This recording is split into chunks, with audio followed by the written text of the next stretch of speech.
Gina Raimondo. As you all know, the Secretary was the first woman to be governor of Rhode Island, where she kick-started the state's economy and achieved a record number of jobs and the lowest unemployment in a generation, thanks to investments in infrastructure, education, and job training. As governor, she prioritized creating jobs, supporting workers, and improving the quality and availability of services in the care economy, including supporting wage increases for care workers. She also served as chair of the Democratic Governors Association in 2019. In 2010, she was elected General Treasurer of Rhode Island, receiving the largest number of votes of any statewide candidate. When she took office as General Treasurer, she tackled the state's $7 billion unfunded pension liability. The Secretary is focused on a simple but vital mission to spur good-paying jobs, empower entrepreneurs to innovate, and grow and help American workers and businesses compete. As always, she can stay for a few questions. I'll be the bad cop, and with that, we'll turn it over to the Secretary.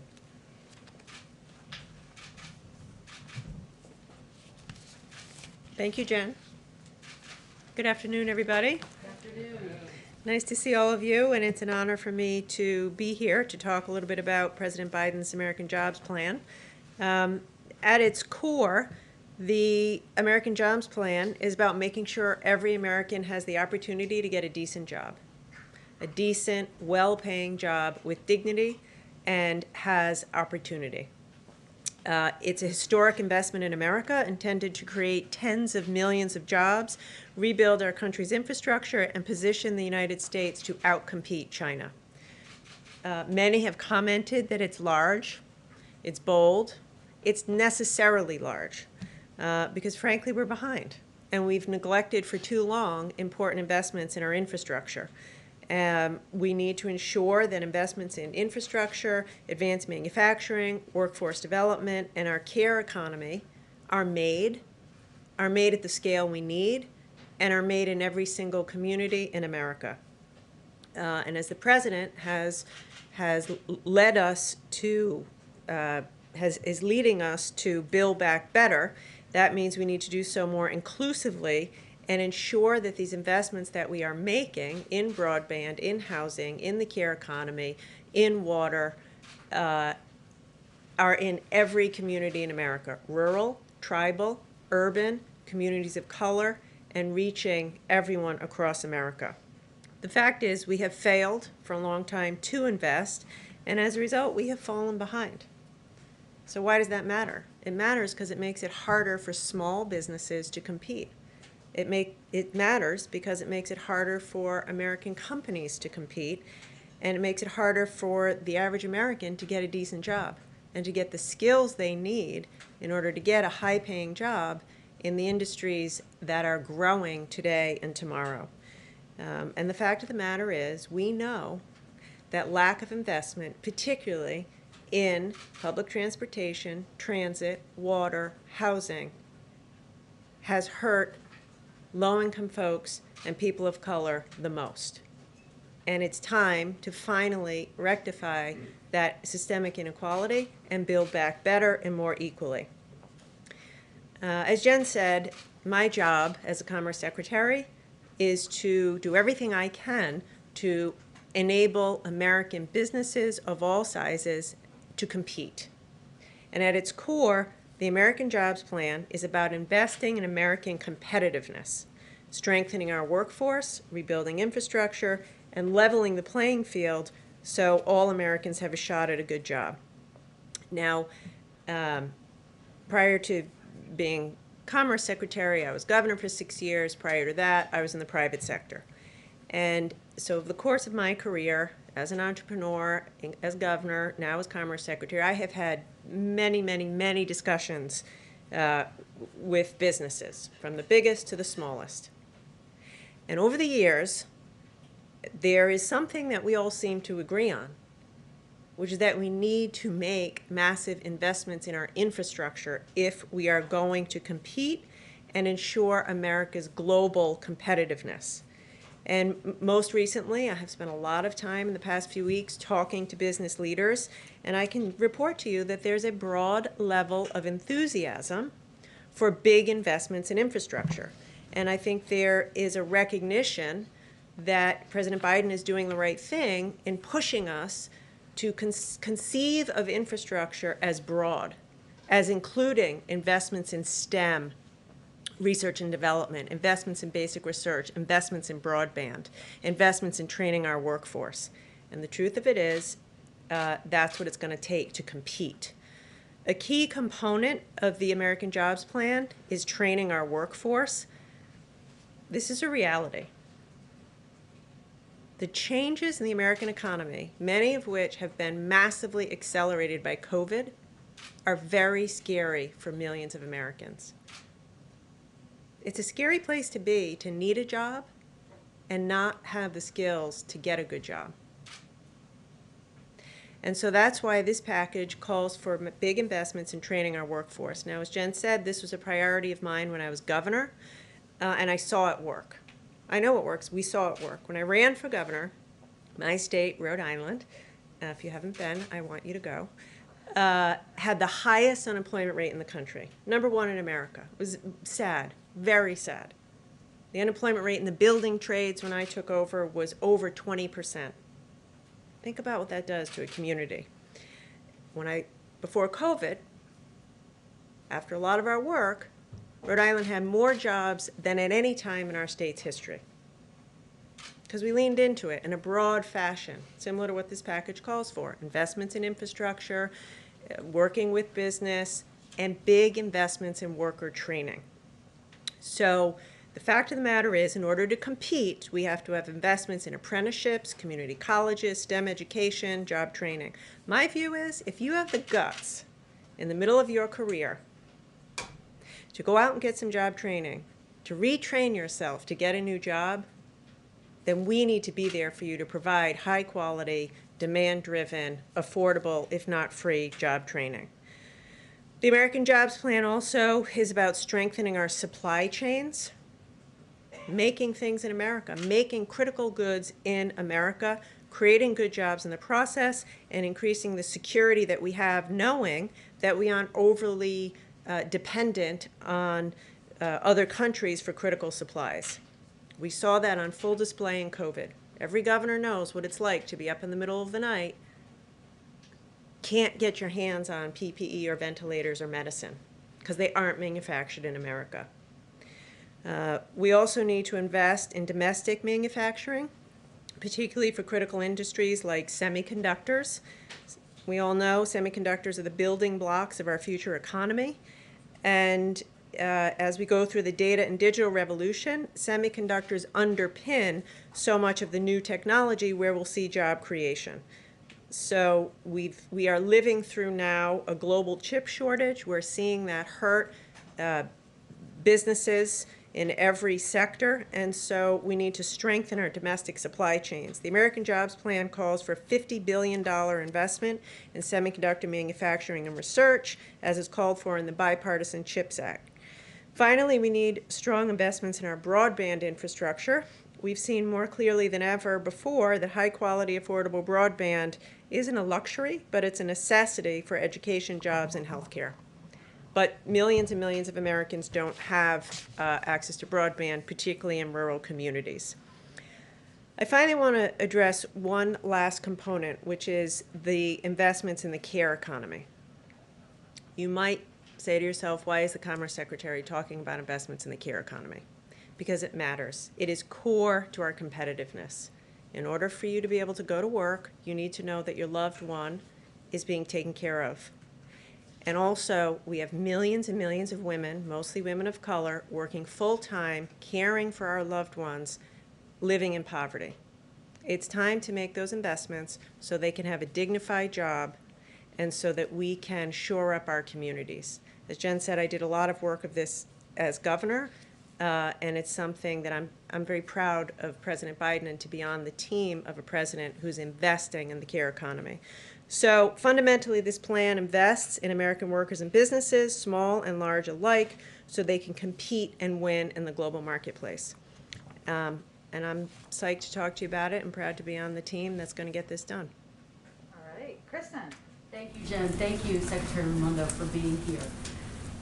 As you know, some Republicans have looked at this plan and said if you increase the corporate tax rate overall, in the long run, jobs could be eliminated. They cite one study, the Tax Foundation, that says that increasing the corporate tax rate will eliminate 159,000 jobs over the next 10 to 30 years.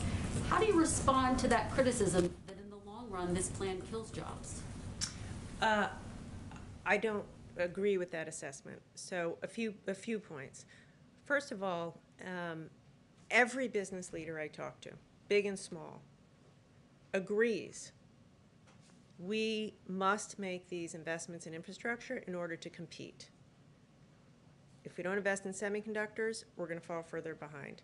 If we don't invest in job training, we're not going to have the workforce that businesses need to compete. So it's essential that we make these investments.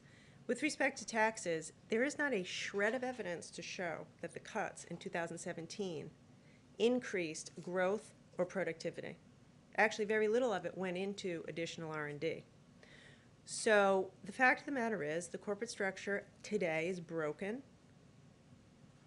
Many companies don't, large profitable companies pay no corporate taxes.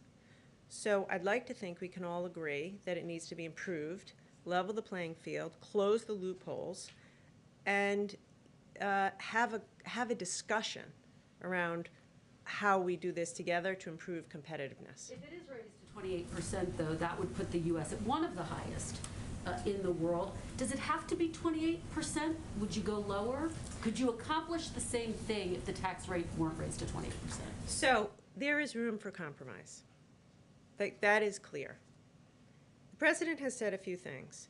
We have to get this investment done. He's charged us to work across the aisle and in a bipartisan way, and we need to pay for what we're doing. Like our proposal is to invest in 8 years and pay back over 15. Now we can have a discussion about that. Should we pay it back over 20 instead of 15? Is the rate not quite 28? Is it something, lower? So we want to compromise. What we cannot do, and what I am imploring the business community not to do, is to say, we don't like 28, we're walking away, we're not discussing. That's unacceptable. Come to the table and problem solve with us to come up with a reasonable, responsible plan. Thank you. Mario. Thank you, Madam Secretary. 2 questions for you. On the infrastructure side, how do you target and make sure that those projects help minority communities? I'm thinking of the situation in Jackson, Mississippi, for example, Flint as well. And then my other question is, how do you make sure that minorities are the beneficiaries of these jobs, right? There's been a long history of programs that were built to help minorities. I'm thinking of opportunity zones with the last administration that didn't ultimately help minorities. Yeah, really good question. 2 things. So again, the president's been very clear in this. This is about equity in everything we do. And I can promise you as Commerce Secretary, like right now we have $3 billion from the rescue package to invest in communities. I promise you now, equity is front and center. And that's why I was saying we have to get the money everywhere, rural, tribal, urban, and prioritizing those who have been left behind. With respect to the job training, I can fall on my own experience. We did a Back to Work Rhode Island job training initiative. And we said we're going to make sure it's equitable. More than half of the people trained were women. More than 25% were people of color. If you commit yourself to it, which is what we will do under the president's leadership, we will make sure to make up for the fact that, as you say, in the past that hasn't been done. Alex. Thank you. What is the status and direction of the China tech policy review? And more specifically, what about TikTok? Yeah. So I'll say quickly, we need to play offense and defense. The jobs package is offense. Invest in America, competitiveness, so we can play offense. A lot of the tools that Commerce has are defense, the entities list, tariffs, et cetera. So we are, led by Jake Sullivan and our team, Interagency Review. We're in the process of doing it now. A lot of people have said, is Huawei going to stay on the entity list? I have no reason to believe that they won't, but we're kind of in the middle of the overall review of China policy.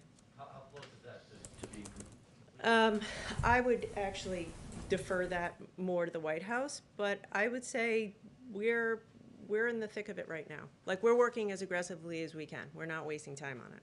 Thank you, Secretary. I'm hoping to draw on your experience as the governor regarding the virus.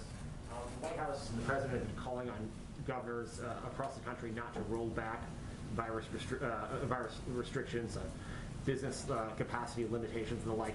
Yet many, including many Democratic governors, have rolled back those policies steadily, even as cases have risen. You face some of these struggles as governor.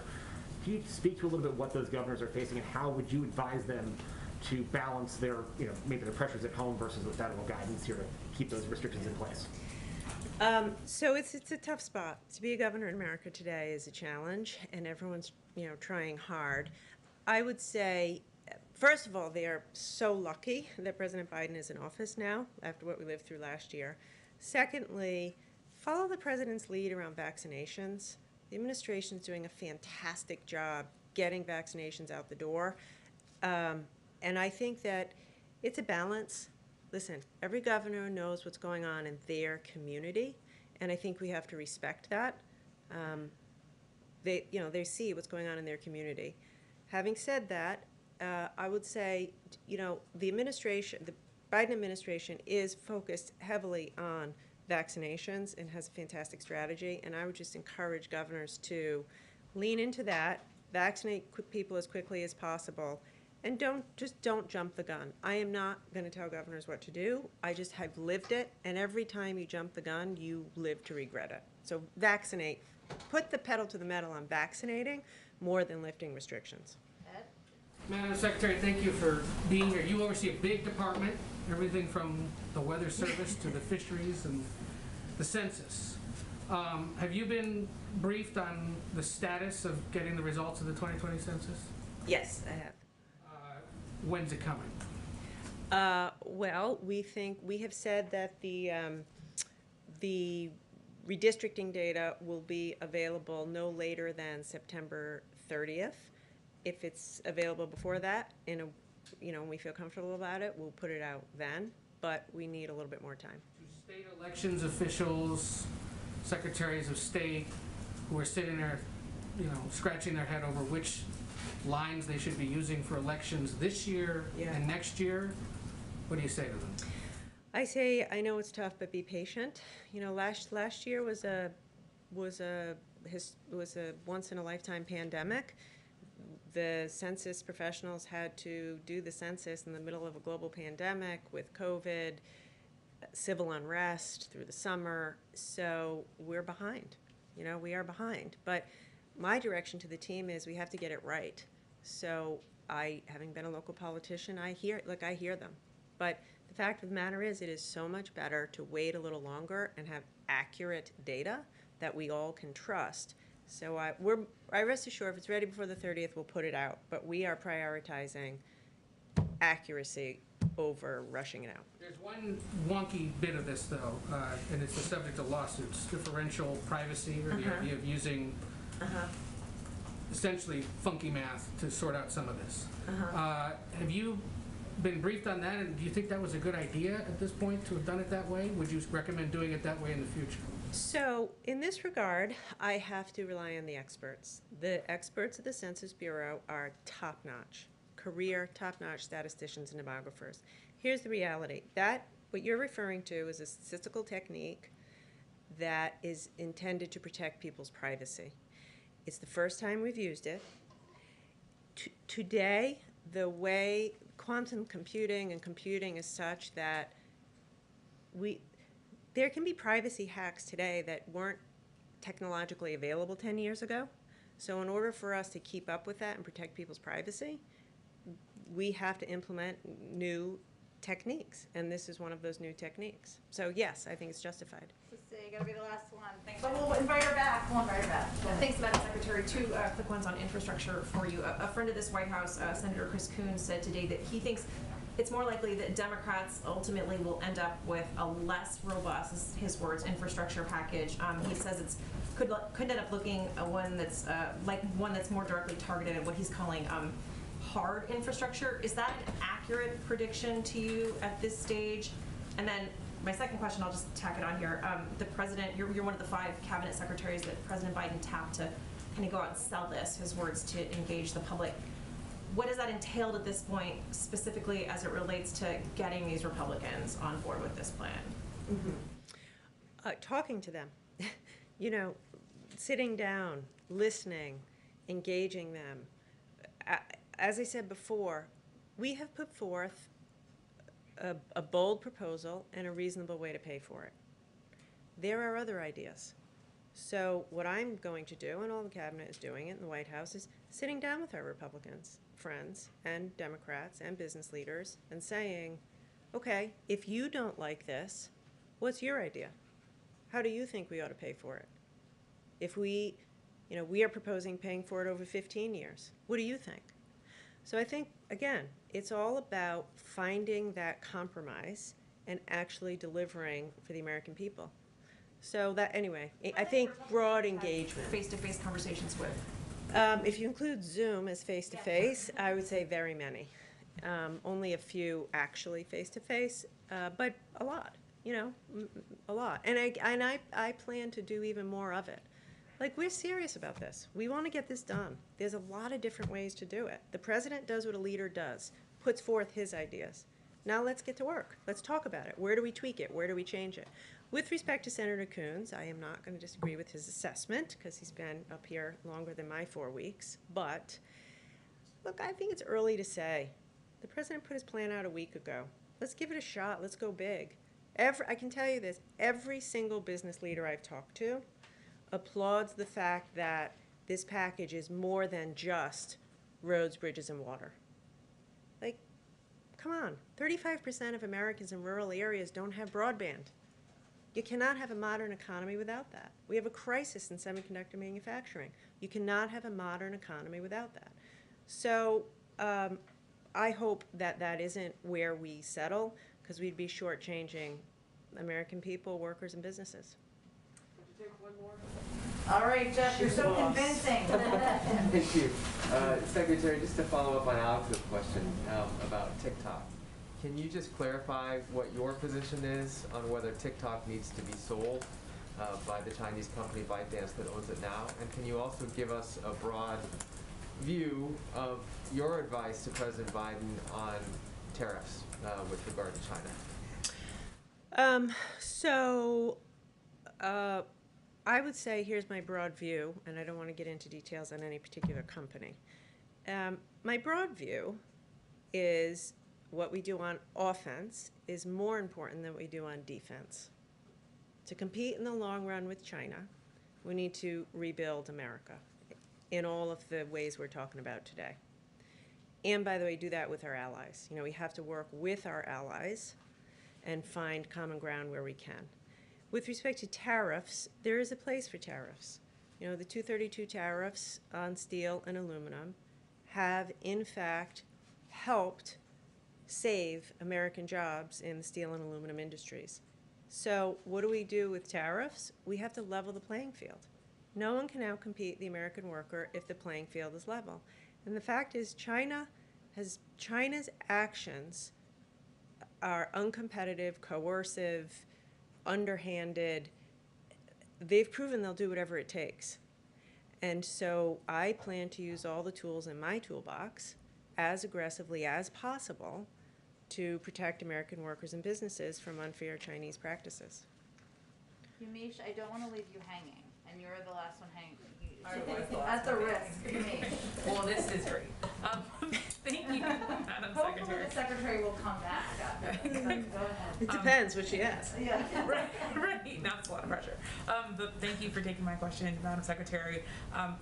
What do you say to a business owner who's looking at the U.S. and wondering, why should I start a company here when I could possibly do so in another country more cheaply? How do we stay competitive as the United States for that business owner's company? So I'd say a few things. One, you cannot get better than American workers, American ingenuity, American innovation. Two, this jobs plan will enhance American competitiveness. I know from being governor, businesses want to locate in communities with good infrastructure, good public transportation, clean water, excellent public schools. That's where businesses want to be. That's where their employees want to work. So if we pass this package, it will massively, businesses will want to be here, will want to be here more than they do now. Also, the whole point of the tax reform as proposed by the administration is to get rid of the loopholes, level the playing field between big businesses and small businesses. I don't know any small businesses in Rhode Island who are shielding their profits in tax havens around the world. Like, it'll level the playing field, raise more money, and allow us to invest in job-creating infrastructure and job training. So as a former business owner and as a former governor who recruited businesses, I think it's a winner for business. Is there an alternative other than the 28%? It sounds like Yes. you're a little open. What else could the White House come up with to pay for the infrastructure? Let's bill? have the discussion. Let us have the discussion. We put a plan out. Tell us what you think is an alternative, reasonable plan. But I would say, don't shortchange America. Don't come back and say we only need $500 million of infrastructure, because we don't. Because if we do that, we'll be in the same place or a worse place 10 years from now. So yes, we're wide open. Reasonable people can disagree. We'll find compromise. But let's go big and let's do what's required. All right. Thank you so much for joining us. Bye. I can't believe you have to do this every day. How does one get out? You don't. All right. You're here. Right. Lots of questions about COVID and Iran. A couple of other items for you all at the top.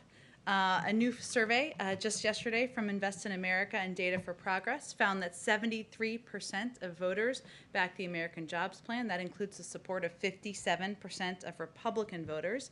Digging into the numbers shows just how broad the support is.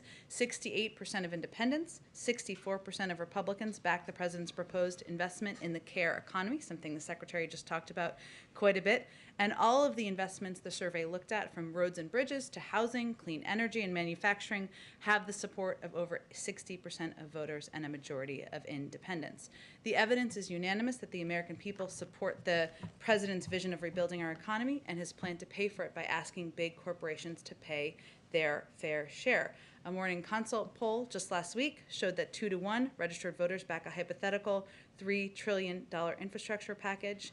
An earlier Data for Progress poll showed that by a 35% margin, voters want to pay for this plan by asking the wealthy and big corporations to pay their fair share. Another update, today we can proudly say that in addition to the 150 million shots in arms, we have successfully sent over 150 million relief checks to the American people. The fourth batch of the economic impact payments from the American Rescue Plan totals more than 25 million payments, which brings the total dispersed so far to more than 156 million payments, totaling $372 billion since the plan was signed into law less than a month ago. The largest block of these latest payments went to Social Security beneficiaries who didn't file a 2020 or 2019 tax return and didn't use the non-filers tool last year, which is consistent with our view that it would be more challenging. The easiest would be those who had information that the IRS had, and it would become more challenging. So this is a more challenging group, but this is certainly good news. Within 2 weeks of the American Rescue Plan becoming law, the IRS and Treasury had started dispersing 170 million payments. At a similar point during the first round of economic impact payments authorized a year ago, the first payments had yet to be completed. So just to give you a point of comparison. It's also important to note, and I know there's been some coverage of this, the IRS has been consistently underfunded, with 20,000 fewer staff available to help Americans. That's over the last 10 years, 20,000 fewer. And our commitment is also to working on this problem and hiring more personnel at the IRS. The President's Rescue Plan secured an additional $1.5 billion to help the IRS get checks out checks and modernize. And we are pleased that since the beginning of this administration, the inherited backlog of 2019 returns has been cut in half. One other update, good news you can use, I'll put it in that category. Health and Human Services Secretary Becerra announced that more than 500,000 Americans have already signed up for coverage on healthcare.gov since the beginning of the special enrollment period.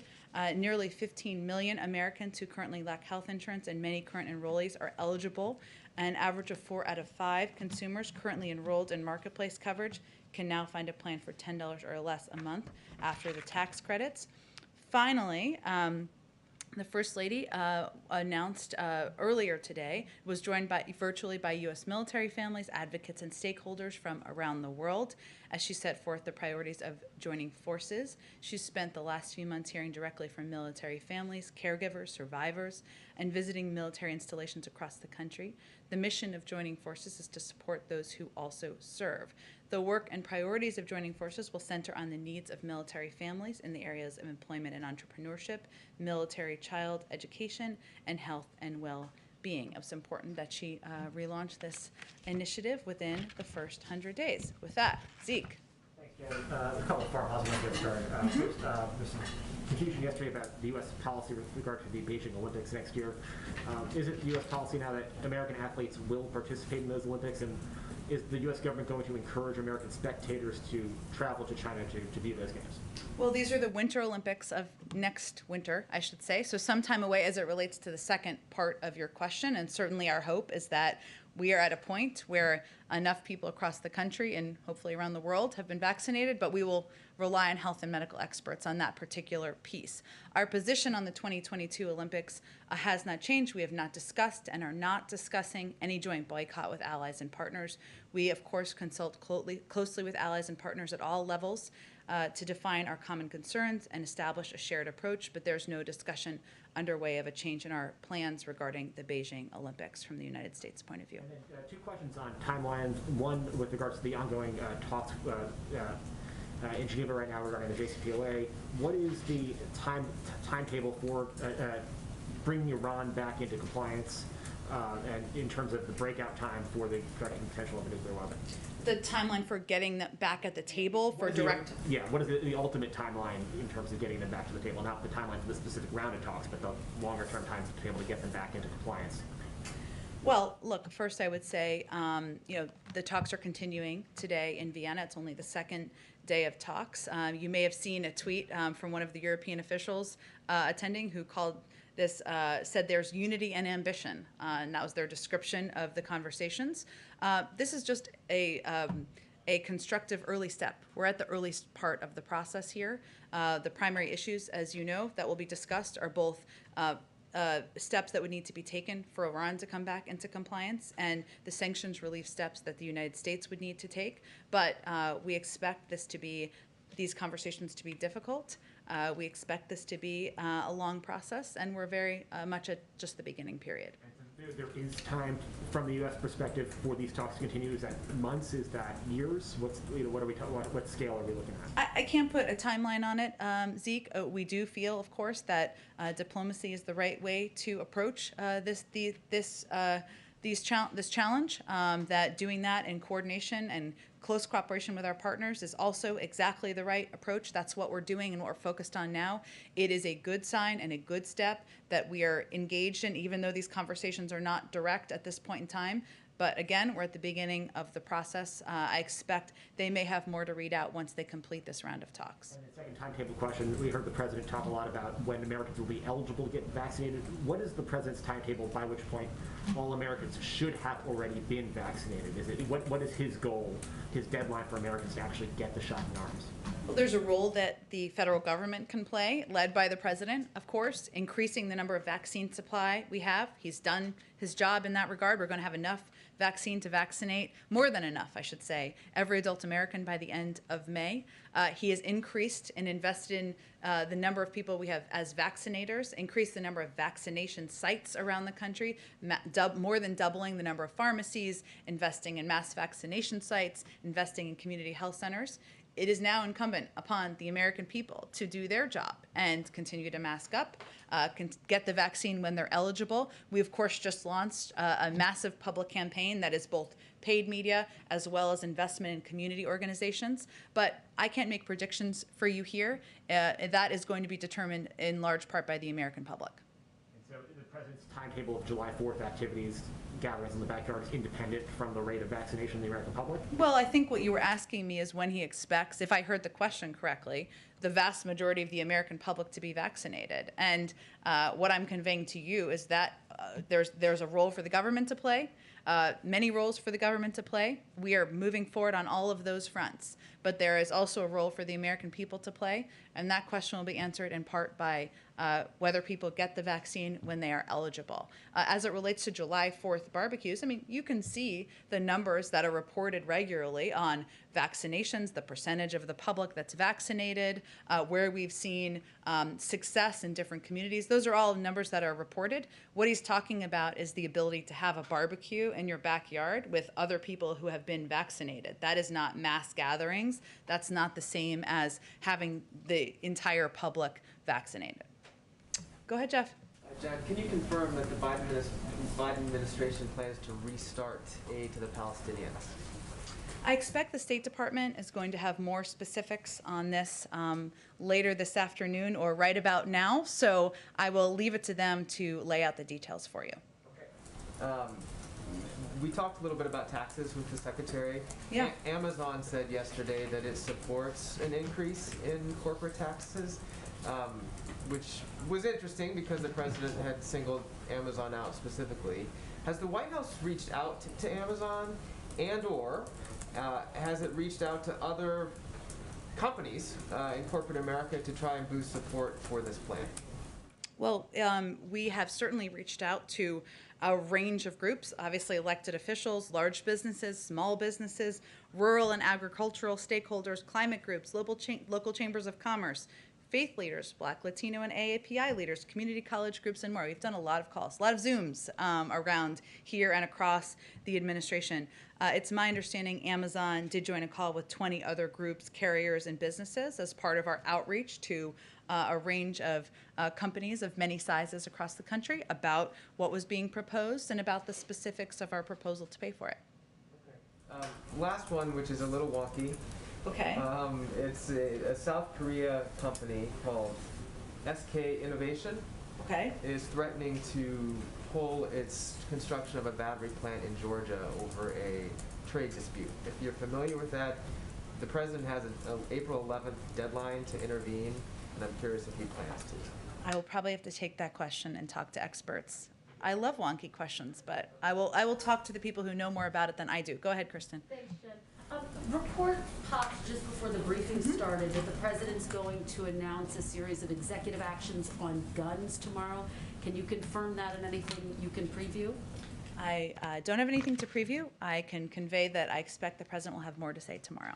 Okay, and will it involve ghost guns, potential expanded background checks on ghost guns? I'm just not going to preview more from here. I expect we'll have more.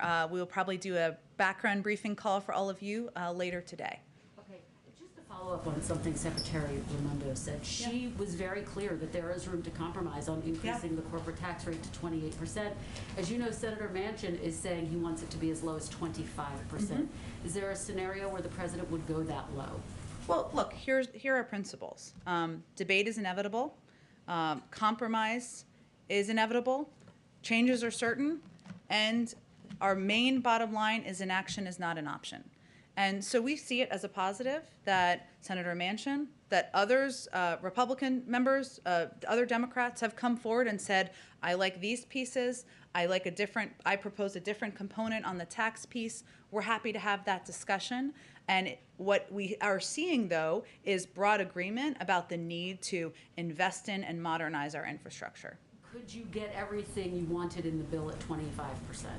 Well, just like any discussion or negotiation, there's lots of factors. It's like a Rubik's Cube. I don't know if that's the right analogy, but if you are proposing a lower tax rate, then you have to make some decisions. What would you compromise on that?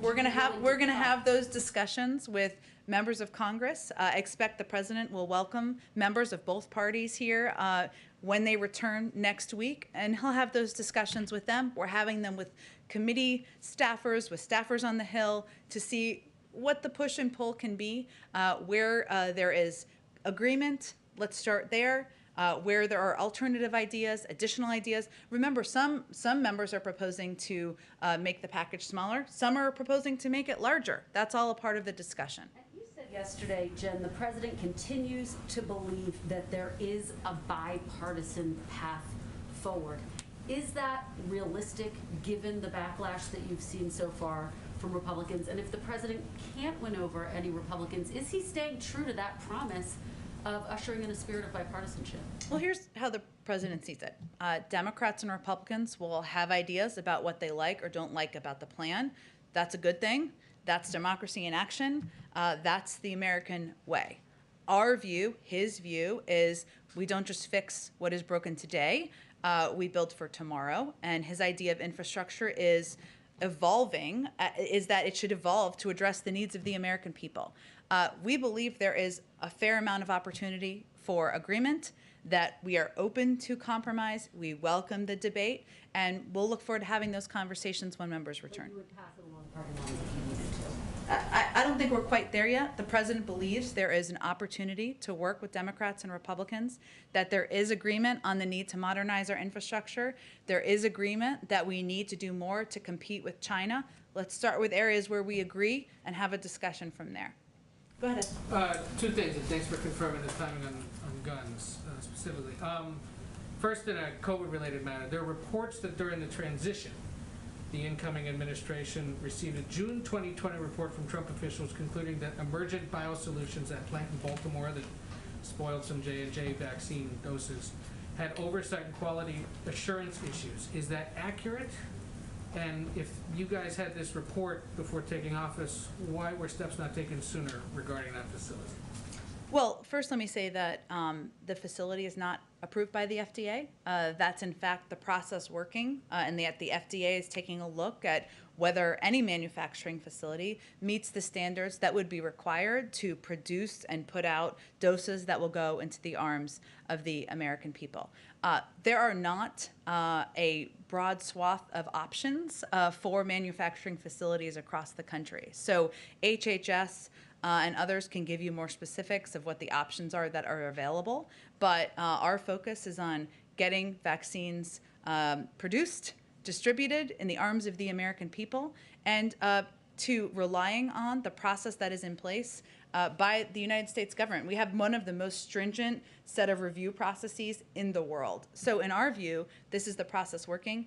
We remain on track to have the number of doses, enough doses to vaccinate the entire, all adult Americans by the end of May. This has not impacted that. I don't hear you, though, confirming or denying that report. I'd have to check on the specifics of the receipt of a report. But again, it was, it's still not approved by the FDA, the manufacturing facility and the site. And then Amnesty International says that Alexei Navalny is being incarcerated in conditions that amount to torture and maybe slowly killing him. Is there any reaction from here regarding that? Also, you said on February 23rd, I think you've said a few times since, that it would be weeks, not months, before the Biden administration responded to the SolarWinds hack and other Russian misconduct. I also recall you telling us some of it would be seen, some of it would not. Any updates on all that? Weeks, there's lots of ways to define it. There are Still lots of weeks. ways to define weeks.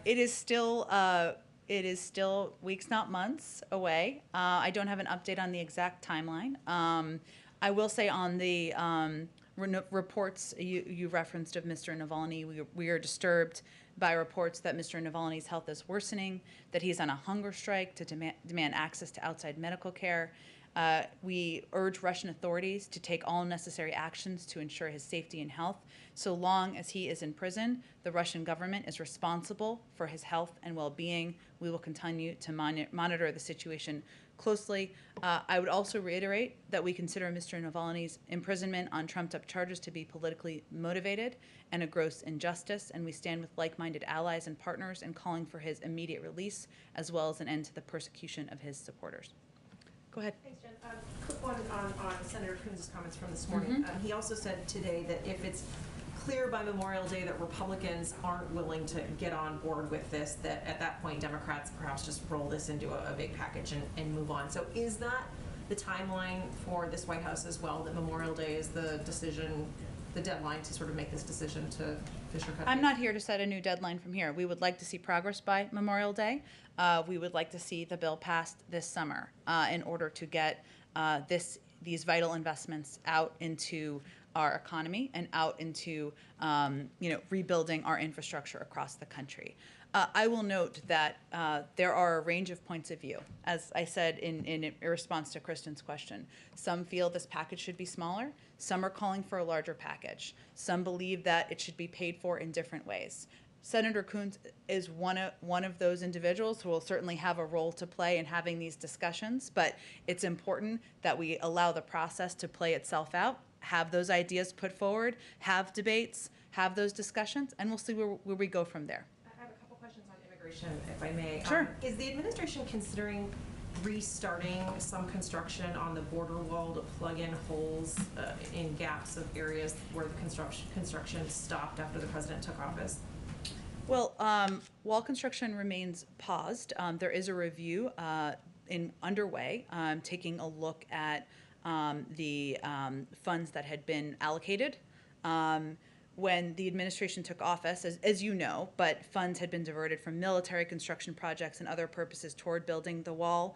That was not something we, of course, supported. There are some components of the wall that had already been allocated, the funding to continue building by Congress, so we're working within what is allowable. But our focus is not, we don't believe the wall is an answer. We have never believed the wall is an answer to addressing the challenges, immigration challenges at the border. That's why we're proposing an investment in investments in smart security at the border, why we're driving what we see as 21st century solutions for border management, and why we believe we should build a functioning immigration system. There's a review underway of kind of where this funding had been allocated and not, but it's currently paused for the most part. The president had said he wouldn't build one more foot of the wall, but you're saying some monies could still be used to fill in the gaps on construction on the wall. No, I'm saying that some had been allocated already. Previously, we're working within what our limitations are by law, but we have never believed that building more of a wall, the president doesn't believe, is a way to address our immigration challenges at the border. Okay, and then a quick clarification on Special Envoy to the Northern Triangle, Ricardo Zuniga, who's in Guatemala, was there yesterday talking about this. He said that the White House is looking to create legal ways for Central American migrants to reach the U.S. Is that could you explain more on if you know what he was talking about? Is that what President Biden has talked about, allowing folks to apply for asylum in their home countries, or are there other options being considered? Well, more immediately, we've reinstituted the Central American Minors Program, which I would think he is likely referring to, which when it was stopped in 2017, there were about 3,000 kids who could have applied. I don't have an updated number on how many might be eligible now. That's one piece, so that kids can apply from country and won't take the treacherous journey. But we also believe that there needs to be reforms to the whole process, make it more efficient, more effective in terms when children come to the border. That's part of what we want to discuss through legislation. So he could have also been referring more broadly to the longer term changes that need to take place, but more immediately, there of course is the Central American Minors Program. Go ahead, Mario. Thanks, Jen. The UK variant of the virus is now the most common in the US. We're seeing things like outbreaks in high school sports. Does the White House consider that to be more dangerous for schools and kids? And also, what does that mean for the goal of reopening schools? Well, in terms of the impact of the variant, I would refer to our health and medical experts to give their assessment of that. We remain focused on and committed to our objective of reopening schools 5 days a week and having kids in school learning. We believe that the mitigation steps that have been put out by the CDC give a good guideline for doing exactly that. There was actually some data that was put out that is a little outdated, as these things sometimes go, because it's more from February, that showed that we are close to, even at the end of February, reaching that mark of 50% of schools open 5 days a week. And then kind of similar to that, we're seeing people who work in the retail industry increasingly afraid for their lives, their health and safety as customers refuse to mask up. What's the White House looking to do to protect them? Are you looking at revisiting, legal authority for a national mask mandate? I mean, what's kind of in the toolbox there to help these workers? Well, first, I would say one of the steps we can take from the federal government is ensuring there is vaccine supply available across the country to ensure Americans are vaccinated, that these individual workers, that these employees in these businesses and stores, every one of them will be eligible on April 19th to get a vaccine. That is, they will be able to get in line at that point in time. That it provides clarity and hopefully provides some certainty on their own safety. We also, of course, work with businesses and convey directly to businesses, just as we do to leaders across the country, about the importance of abiding by public health guidelines, and whether that is ensuring that masking up, hand washing are used as models in these locations. These are also entities and businesses that we're in touch with around the country as well. Go ahead, Aisha. This is your first time in the briefing room, right? Since the Biden administration. Yes, since the Biden Yes. Yes. administration, and it's my wedding anniversary. So it's a big Oh, day. happy anniversary. Well, and here you are with us. Here I Well, am with you guys. So Ed got you a cake. That was so nice of Ed. I know you'll allow me a lot of questions for Yes. that. Yeah, of course. So starting off on the issue of North Korea, think tanks like Beyond Parallel and other North Korea watchers have observed yesterday that North Korea moved a submersible missile test stand barge. And along with that, there has been activity at other sites related to weapons in North Korea. Is the administration concerned that North Korea may be ramping up for more testing, more provocative actions? And if so, what would be the response to that? I've seen those reports. I would send you to the Department of Defense. I'm just not going to be able to get into more details from here. Is there, with sanctions already in place, very heavy sanctions already in place on North Korea, is the U.S. limited in how it could respond to potential provocations from North Korea? Again, I would send you to the Department of Defense for that. If you're asking about specifically military action or military considerations, I would say, broadly speaking, we have a clear objective as it relates to North Korea, which is denuclearizing the North Korean peninsula, the Korean peninsula, I should say. We're, of course, continuing to enforce sanctions. We're consulting with allies and partners. We are prepared to consider some form of diplomacy if it's going to lead us down the path toward denuclearization. So that is broadly how we view. There's also a review that's underway within the administration. But on the specific reports, there's just not more I'm going to be able to convey from here. Issue, President Biden, when he was a candidate, pledged that within the first 100 days, there would be a commission on policing oversight set up. I know that we still have some more time in the first 100 days, but what is the status of that? And, where do things stand with that commission? I don't have an update on the commission, but I would convey to you that from our consultation with Congress, with the groups, our focus right now is on the George Floyd Justice in Policing Act. We believe we must continue to press ahead to pass meaningful police reform. The president would love to sign a piece of legislation, would love to have it on his desk. We're encouraged by some of the engagement we've seen, pleasantly surprised in some cases, in the Senate, and that is where we feel we can have the most impact at this point in time. So is the commission still on the table, or is that something that is not being thought of right now? I just don't have an update on it, but we are focused on working with members, with advocates on many sides of this debate on how to move things forward, and we feel the George Floyd Justice in Policing Act is the most constructive, effective, impactful way to do that. The president is talking more openly about sharing vaccines with the rest of the world. Why is that? And how soon does he think that the U.S. will be at a point where he feels confident sharing more of the vaccine doses with the rest of the world?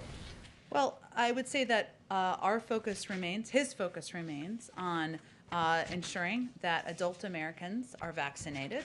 We also plan for contingencies, including the fact that there's ongoing research. We've seen some reporting, of course, on which vaccine is most effective with children. As we've seen even in recent weeks, things happen, and we have to plan for contingencies as well. But when we are confident about our supply, about our ability to provide for the American public, The president is absolutely committed to playing a constructive role in being a part of the global community's efforts to get the pandemic under control. That includes through COVAX. It could include direct conversations with countries. You've seen we've already lent doses to Canada and Mexico. So we remain committed to that. I can't give you an additional timeline at this point in time. Go ahead. Back to immigration, and particularly the Northern Triangle. The Vice President's assignment to try to, address the root causes of migration. How do you get to measure success? How do we measure success? On that issue, yeah. Well, I think that we know that addressing the root causes means working with these countries to help create a collaborative and a cooperative approach to addressing what the circumstances are on the ground, whether that is economic challenges, response to challenges related to hurricanes that have impacted a lot of these communities. And what we're trying to do is work with them to determine how we can get to these root causes to reduce, to disincentivize travel from the region. But I mean, will you have a numerical measure, any kind of tangible measure of success, benchmarks, that sort of thing? Well, I think as everybody who's followed this for some time knows, this is about addressing these causes over the long term. Unless we address root causes in these countries, we are going to see the same cycle of rushes to the border year after year, as we have seen in 2014 and 2018 and 2019. So we're going to look to how we can work with these countries through diplomatic means. The president has also proposed $4 billion in assistance and aid through his immigration package. And of course, the vice president and our diplomats will be engaged with these countries to determine how we can best help to prevent these rushes at the border in the future. But there's no benchmark specifically, like, we curbed by X or Y% over some We're talking period about how we address this over the long term and how we reduce the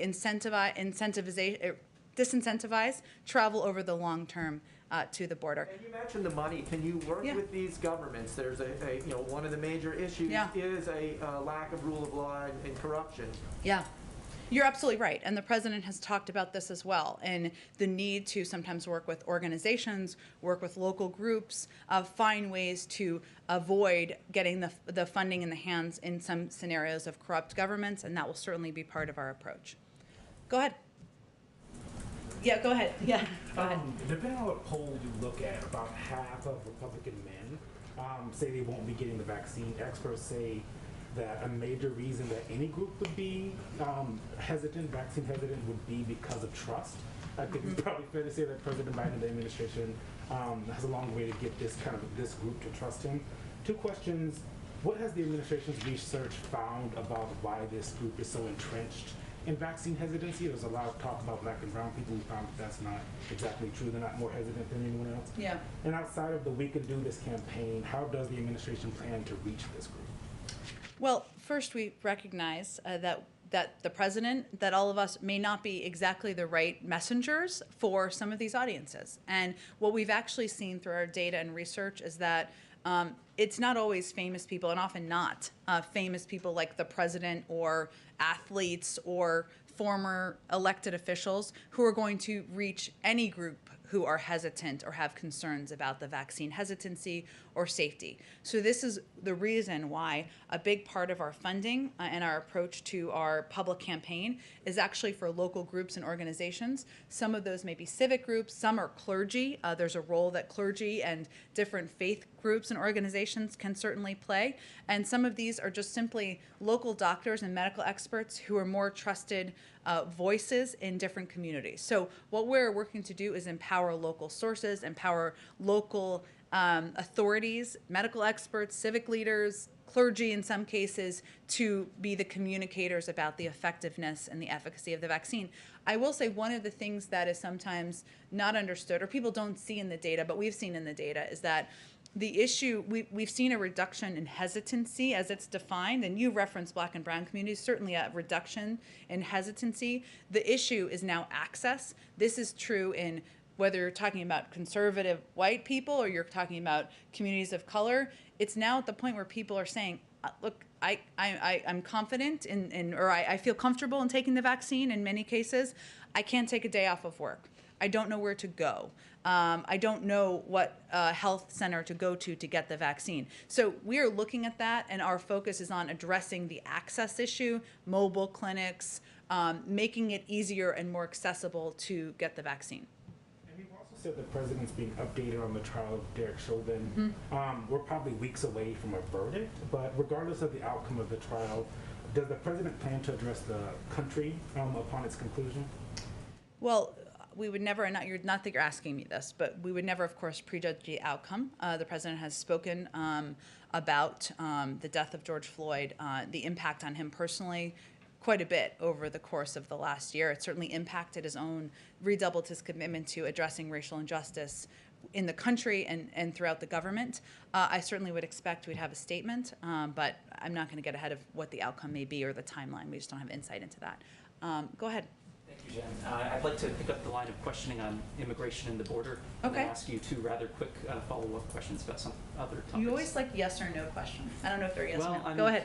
Answer as you will. But, okay. So on immigration and the border, as we've discussed here today, Vice President Harris has been put in charge of addressing the root causes of the border crisis. Last Tuesday, she spoke with Guatemala's president, but she hasn't visited the border or Central America or spoken with leaders of El Salvador or Honduras. She was traveling this week, took time to visit a bakery in Chicago. I'm wondering, is she still working on this? And can you address the perception that she's kind of quietly backing off while Secretary Mayorkas is pursuing some Trump-era policies, such as potentially building new border barriers and potentially prosecuting people who illegally cross multiple times? There was a whole lot packed in there. So let me just see what I can do here. First, I would say the vice president was visiting Chicago actually to talk about COVID and the importance of communities getting the vaccine when it's available and accessible to them. And so while she was there, like many Americans, she got a snack. I think she's allowed to do that. But she was there to talk about COVID and play a role, as she's playing a significant role on our efforts to address vaccine hesitancy, communicate with the public about how we can do this, and it's imperative to get the vaccine when it's available. Second, I would say that yesterday, and this is actually a statement put out by her team, USAID announced the deployment of a DART team. We only have these in a couple of places in the world, so this is fairly significant, to respond to urgent humanitarian needs in Guatemala, Honduras, and El Salvador. This is meant to help address the immediate humanitarian needs, whether it's drought, food insecurity, ongoing COVID-19 pandemic, and this is in communities that are still recovering. So that is actually an announcement made by the Vice President's team earlier today. This is absolutely an issue that she remains committed to, is in the lead on. The Northern Triangle, which I'm sure you're aware of, but is not the same as the border. They're all related to each other, but addressing being responsible and in the lead on the Northern Triangle is working with these countries in the region, addressing the root causes, working with them on how we can address issues like long-term food insecurity, drought, the COVID-19 pandemic, hurricanes, etc. That's what she's focused on. I don't have an update on when she'll travel. I'm sure it will be soon. But she's still working on this issue very much. Well, they wouldn't be putting out a statement this morning if she wasn't, would they? And my two other questions, I'd like to circle back to something that a colleague asked in this room a few weeks ago. They asked about a request by about 36 Democrats in Congress for President Biden to relinquish unilateral nuclear launch authority. I believe at the time you weren't aware of that request, and I was wondering if you've been able to get an answer from the president on that. I don't have anything more for you on that. And my third question, if I could. According to a report yesterday in Axios, we may soon have a prominent transgender gubernatorial candidate. It would be a Republican, Caitlyn Jenner in California, and I'm not asking. Are you announcing her run? No, I'm just announcing the Are you Axios working for her? report. I'm not. Okay. I'm not, but and I'm not asking you to endorse anyone, but I was wondering if the White House welcomes this apparent LGBT milestone. We certainly would welcome the freedom of any human participating in the democratic process to run for office, of course, and including, of course, transgender members of our society. Go ahead. Thank you. I just want to ask if the budget rollout is still going to happen this week, and secondly, is it accurate that debate or discussion about defense spending is what's holding it up? That is not accurate. We know you all are eager to have the discretionary guidance, and it certainly will give some insight into the president's priorities and the priorities of this administration. We hope to have that out very soon this week, but I don't have an exact date for you quite yet. It sounds like it could possibly slip into next week. Is that I think we're hopeful it will be out this week. And then just to follow up on the Olympics issue, understanding what you said, the U.S. position, however, is still that China has committed genocide. Yes. Doesn't that demand some sort of response or action from the U.S., and what will the U.S. need to see before it fully participates in the Olympics? Well, I would say first, just to be very clear and reiterate, our position has not changed in our planned participation. However, we are working, of course, as we would be on any issue in coordination with our partners and allies about a range of concerns we have with China's behavior and their actions, including the genocide of Uyghur Muslims in China, including actions that China has taken as it relates to economic and security steps. And so that is something we would do in partnership and coordination with our partners in the region. Just like any relationship, there are areas where we feel we can work together, areas where we have great concerns. We voice those. We don't hold back on those, as the president did in his call with the president. Go ahead. I have a couple questions. The first is, there are some studies that show that Black Americans have half the vaccination rate of white Americans, and I wonder why the administration is not setting hard numbers with their equity goals. How do you measure success if you don't put actual numbers next to the goals? I would have to check those numbers. I'm not challenging them. I just would have to talk to our COVID team about those. As you know, equity is central to what we do, COVID and addressing the pandemic, and ensuring we are taking steps to address getting the vaccine out to communities around the country is central to our focus. We are constantly monitoring where the vaccine doses are going and that they're equitably distributed. That's something, every vaccine is marked in boxes. We saw this at Pfizer. It's very cool, actually. We've monitored that closely. We monitor the uptick in outbreak in COVID rates in communities and see how it's impacting different communities. We work directly with governors to help address where there are upticks in communities and where we see there are communities that are not getting ready access to the vaccine. And we've actually adjusted, in some cases, our approach and our strategy.